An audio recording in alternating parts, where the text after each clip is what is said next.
Vous écoutez Autoroute Info, il est 7h.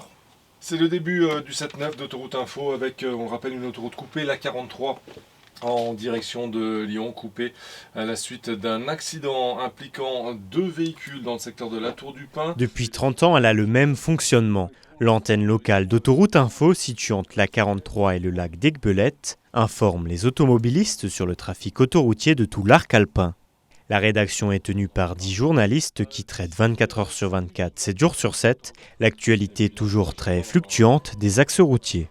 Directement reliés aux différents GPS ainsi qu'aux postes de contrôle autoroutier, les journalistes animateurs d'Autoroute Info doivent constamment anticiper. Vous le voyez, on est entouré d'écrans d'ordinateur avec des schémas, des cartes et ainsi de suite, des retours de caméra. Donc on surveille vraiment ce qui se passe sur l'autoroute comme une tour de contrôle et on retranscrit ça dans notre voix. Donc on est toujours en veille permanente, quoi qu'il se passe sur le réseau autoroutier qui est rien du tout, qui est plein d'accidents et de bouchons.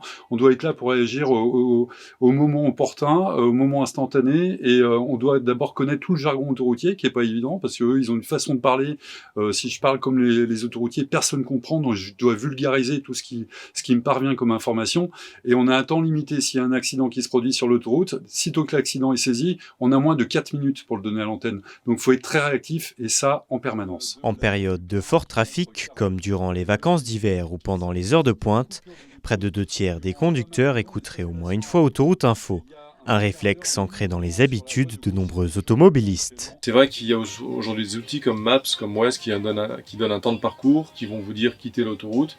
Mais si vous êtes pris dans une difficulté, vous ne savez pas pourquoi.